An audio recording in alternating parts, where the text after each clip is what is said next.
Mga master, okay lang bang? Huwag niyong skip ang mga ads sa aking mga video kung okay lang mga master. Salamat sa solid na suporta po. Yon, what's up mga masters? Nandito na naman tayo sa panibagong araw, panibagong kabanata na naman ang pagsasama-samahan natin ngayon guys.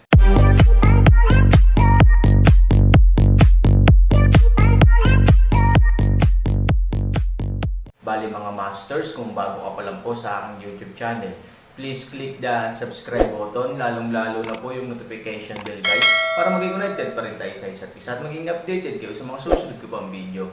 Bali mga masters, bago natin umpisahan ng kwento ay mag-shoutout po muna tayo para sa mga solid nating tagapakinig. Shoutout kay Michael Katipan at shoutout kay Charlie Tipait. Yun na nga mga masters, no? Bali hindi na ito patagalin. In 3, 2, 1, let's go! Kasabay ng pagsisiyasat at pagpukaw, ang mga halimaw ay sama-samang sumugod kay Ivory. Parang umaagos na agos, ang mga taong nanonood lang ng laban ay hindi maiwasang manginig. Hindi banggitin si Ivory sa oras na ito.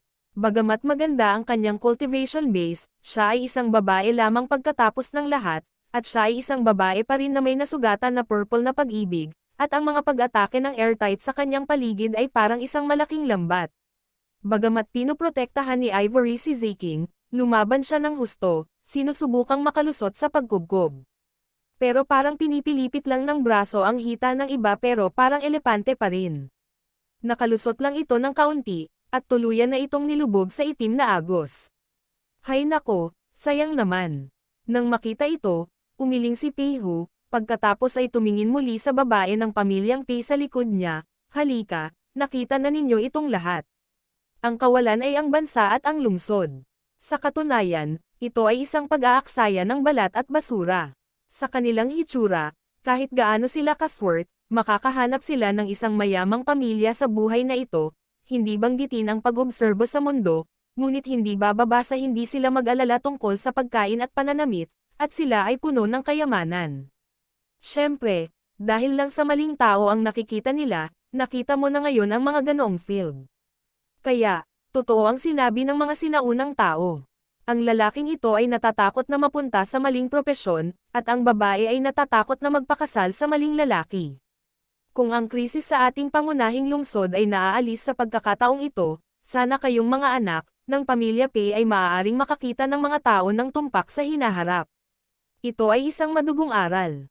Kung titingnan ang matayog at pangangaral na saloobin ni Peihu, isa na siyang tinatawag na nagwagi sa buhay, at ginagabayan niya ang iba.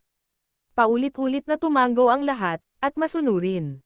Sa sandaling ito, ngumiti si Peihu, huwag kang masyadong malungkot, alam ko kung ano ang iyong inaalala.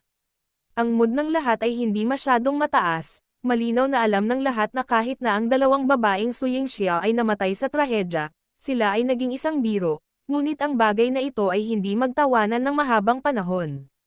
Nandoon pa rin ang kanilang krisis, at sa huli, ang kapalaran ni Ivory at silang dalawa ang malamang na maging kapalaran nila.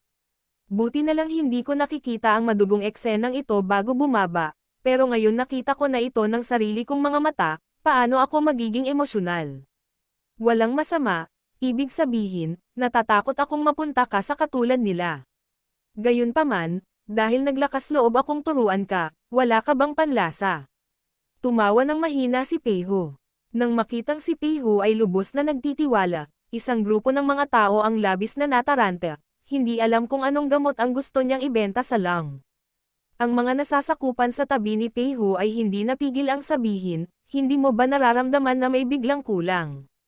Narinig ng lahat ang mga salita, tumingin sa kaliwa, tumingin sa kanan, at ang ilan ay sinubukang alalahanin ang isang bagay, ngunit kahit na ano, tila wala silang nakitang tinatawag na nawawala. Hindi ba ito nagbago, maliban sa kakulangan ng Ivory? Mga tao, biglang parang may naalala ang isang taong may magandang alaala, hoy, hey, tingnan mo, sino iyon, Pima? Oo, kanina pa siya sa tabi ko, bakit, paano ito mawawala? May nakatuklas sa mahalagang puntong ito, at ang natural na karamihan ay nagsimulang maghanap sa isa't isa. Sa kasamaang palad, pagkatapos tumingin sa paligid, si Pima ay wala. Ang magandang malaking buhay na tao ay biglang nawala, hindi ba't katawa-tawa? Ang ilang mga tao ay tumingin pa sa lungsod, iniisip na siya ay natisod at nahulog. Ngunit walang anuman sa ilalim ng pader ng lungsod, at ang mga halimaw na iyon ay umaatake pa rin sa posisyon ni So Yingxie, Young Master. Ano ba ang binibenta mo? Sabihin mo lang, isa-isa na tayong minamadali, yeah. I see that you are in good mood. Sir, possible ba na may hawak ka o plano para iligtas kami? Bahagyang ngumiti si Peiho. Bagamat hindi niya ito inamin, ang kanyang mapagmataas na ekspresyon ay nagpapaliwanag na ng marami. Oh, anak, anong nangyayari? Sabihin mo lang sa amin. Oo, kung may kapangyarihan ang Young Master na iligtas tayo mula sa tubig at apoy, ikalulugod kong sabihin ito. Nang makita ang isang grupo ng mga tao na inaabangan ito, alam ni Peiho na ang apoy ay umabot na sa sukdulen, at ngumiti. Gusto mo bang malaman? Well, okay lang na sabihin sa iyo. Storytelling channel sa YouTube. Matapos mahulog ang mga salita, umubo si Peiho at talagang dinala ang kanyang posteres sa sukdulan ng kanyang sarili. Pagkatapos nito, ngumiti siya at sinabing, naaalala mo ba ang sinabi ng babae tungkol sa pag-akit sa kaaway? Paanong hindi natin maaalala ang diskarte ng tanga? Oo, medyo mayabang yung babaeng yun kanina, pero nasample sa mukha. Huwag mo munang pag-usapan yan kahit habang buhay, hinding-hindi ko yun makakalimutan. Sumagot ang lahat. Nang marinig ito, ngumiti si Peiho. Sa totoo lang, sa aking pananaw, ang diskarte ng babaeng iyon ay isang magandang diskarte. Pagkatapos ng ilang salita, lahat ay natigilan. Ano ang ibig sabihin nito? Ang galing na pinagtawanan ng lahat, bakit biglang nagbago sa bibig ng Young Master? Tsaka nung kanina pa siya tumatawa, pati si Young Master mismo ay masayang tumatawa, paano siya kumukurap? Ano? Kakaiba? No, si Peiho ay may mahinang ngiti sa kanyang mukha, kaya, natawa ako ngayon, at ito ay mula sa isang normal na paninindigan, ngunit ngayon ay pinupuri ko ang taktika na ito, ngunit ito ay mula sa aking personal na paninindigan. Kasi napakasimple lang, yung parang stupid trick nila ako talaga ang ginamit. Sa totoo lang, sa simula pa lang, alam ko na ang mga pakulo ng dalawang babaeng ito ay sobrang katangahan. Pero, iniisip ko, may isip ba tayong talagang kapakipakinabang sa atin sa katangahang ito? Ano ang naiisip mo sa ganyang katangahan? May nagdududang tanong. Oo, ang ibig sabihin ng anak ay gawing mahika ang korupsyon, pero, ano kayang meron itong bagay na ito na maaaring gawing mahika? Kung titingnan ang ibig sabihin ng Young Master ngayon, halatang may naisip siyang mahiwagang paraan. Haha, kung ganon medyo magaling ang anak natin. Nakakabulaklak din ang mga ganitong pakulo ng tanga. Matagal ko nang sinabi, ang pamilyang Pei ay dapat ibigay sa anak upang pamahalaan, kung hindi, naniniwala ako na hindi ito magiging kung ano ito ngayon. Tama, naniniwala din ako na baka matagal na ang pamilya Pei. Isang grupo ng mga tao ang lahat ay tumanggo bilang pagsang-ayon, anti-Buddha, nag-iisip na sila ng mas magandang kinabukasan. Gayunpaman, paano ginawang mahika ng anak ang katiwalian? Ang ilang mga tao ay hindi pa rin maiwasang magtanong, at hinayla din nila ang pag-usisa ng lahat sa mas mataas na antas. Ngumiti si Peiho at sinabi, ito ang pangunahing dahilan kung bakit tinanong kita Pei Maria. Actually, noong gustong mangakit ng halimaw na babaeng iyon, akala ko bobo, pero kapag naiisip ko, hindi lang talaga nakakaakit ng atensyon ng mga halimaw ang tinatawag niyang atraksyon, kundi nakakaakit din ng atensyon naming lahat. Siyempre lahat ng tao dito kasama ang mga lalaking nakaitim na kumubkob sa atin, sabi ni Peiho. Kaya, sa oras na iyon, pribadong inutusan ng aming anak si Pei Ma na umalis kaagad sa lungsod, upang samantalahin ang katotohanan na ang atraksyon ay inilihis, hindi niya ito malalaman. Well, ang entourage din ni Peiho natatawa. Napangiti si Peiho, kung wala akong inaasahan na masama, dapat ay umalis na si Pei Ma sa kanlurang kabundukan ngayon at sumugod patungo sa ating bayan ng militar sa kanluran. Ang Western Blood City ay mayroong ating hukbo na higit sa 100,000 garrison, at ito rin ang leon ng tigre sa mga leon ng tigre. Kung dumating sila upang sumuporta, hindi ba malulutas ang krisis sa ating pangunahing lungsod? May nakarinig nito, biglang natauhan sa pananabik at sinabi, oo, dahil may mga tigre at leon sa Mengzo City, hindi namin sila na-alerto nang sumalakay ang mga halimaw sa lungsod. Maganda ito, nagkataon lang na sila ang pinakamahusay na mga reinforcement para iligtas tayo. Miao Pei, this step, Haha, anong ibig sabihin ng buhayin? Ito na.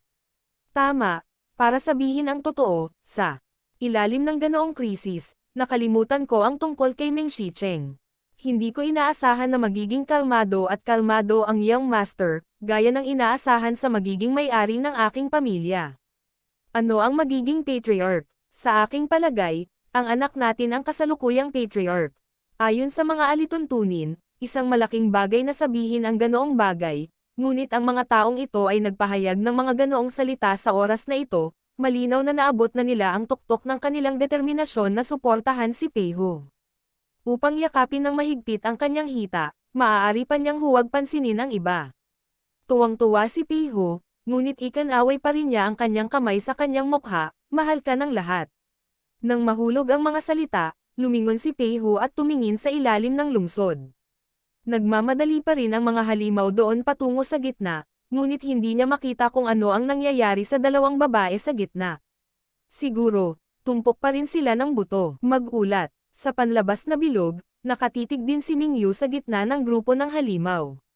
Sa katunayan, nang pumasok si Ziking, wala siyang mood swings. Pagkatapos ng lahat, siya at si Ziking ay walang intersection. Ngunit nang makita niyang pumasok si Ivory, sa ilalim ng kanyang malamig na ekspresyon, may bahagyang pagpintig sa kanyang nakatagong puso. Sa loob ng isang segundo, talagang gusto niyang tulungan si Ivory. Ang mga tao ay hindi halaman, paano sila magiging walang awa? Lalo na sa panahong iyon ng pakikisama, unti-unti ay laging maaalala sa aking puso. It's just that reason is telling her that she can't do this. Kung may susunod na buhay, Ivory, tiyak na magiging kaibigan kita muli. Nang bumagsak ang mga salita, tumangala siya sa lungsod sa malayo, isinakripisyo mo ang iyong sarili para sa kanila, ngunit pinagtatawanan ka pa rin nila, ngunit makatitiyak ka, ay malapit na silang patayin, at maaari itong ituring na nakakaaliw, ang iyong espiritu sa langit. Marahil, sa aking mga salita, mayroon akong ilang intensyon na gumamit ng mga bulaklak upang mag-alay kay Buddha, o marahil sa panimula, hindi ito ang resulta na gusto mo, ngunit ito lamang ang magagawa ko para sa iyo. Nang bumagsak ang mga salita, bahagyang tumalikod si Mingyu. Sa sandaling ito, isang maitim na anino ang mabilis na lumapit sa kanya, mag-ulat kay Elder Shenlang, tila may nakatakas sa kanluran habang sinasamantala ang kaguluhan ngayon. Sumimangot si Mingyu, ano? Dapat noon lang inaakit ng dalawang babae ang grupo ng halimaw, nang hindi sinasadyang nakalusot tayo. Kuya, ano ang dapat nating gawin? Hindi nagsalita si Mingyu, pinadala na niya ang lahat para patayin ang mga tao sa paligid ng pangunahing lungsod. Natakot ako na baka may lumabas na mag-uulat ng sulat. Ngunit hindi niya naisip na dapat siyang maging magbantay, at mawawala ang kanyang kuko sa pinakamahalagang sandali, na nag-iiwan ng isang maliit na butas. Makakahabol ka pa ba? Tanong ni Mingyu. Ang bilis ng kabilang partido ay napakabilis, at sila ay dapat na sinanay ng propesyonal. Ang aming mga tao ay talagang natuklasan ito ng napakaaga, at hinabol sila hanggang sa lahat, ngunit lalo nilang hinabol, ang agwat sa pagitan ng kabilang partido at sa amin, ang mas malayo. Hindi na masyadong nagsalita si Mingyu, at ininom ang susunod na subordinate, magdala ng mapa. Ang entourage ay kumuha ng mga order, at hindi nagtagal ay ipinakita ang mapa. Kanluran. Tumingin si Mingyu sa mapa at mabilis na itinoon ang kanyang paningin sa markang punto ng Mengzhou City, isang bayan ng militar na mahigit 300 kilometro ang layo. Higit sa 300 kilometro. Sumimangot si Mingyu at nag-isip ng seryoso. Kung kukuha siya ng tip at pumunta rito ang hukbo, aabutin ng hindi bababa sa 10 oras. Bagamat may mga butas, mukhang hindi pa ito kalakihan sa ngayon. Huwag magpanik, gayunpaman, hindi ito magiging matatag, dahil hindi bababasa, kapag dumating ang mga reinforcements mula sa kabilang panig, ang sitwasyon ng labanan na ito ay ganap na mababaligtad. Ang oras na natitira para sa kanila ay talagang hindi gaanong. Elder, ano ang dapat nating gawin? Tanong ng nasasakupan. Kung maglulunsad ka ng isang pag-atake ngayon, natural na matutugunan nito ang mga kinakailangan sa mga tuntunin ng oras.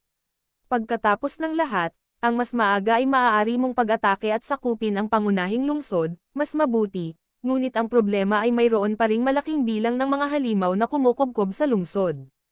Kapag nailunsad ang isang pag-atake, ang mga halimaw na ito ay hindi magiging isang bagay na magagamit nila sa pag-atake sa isa't isa.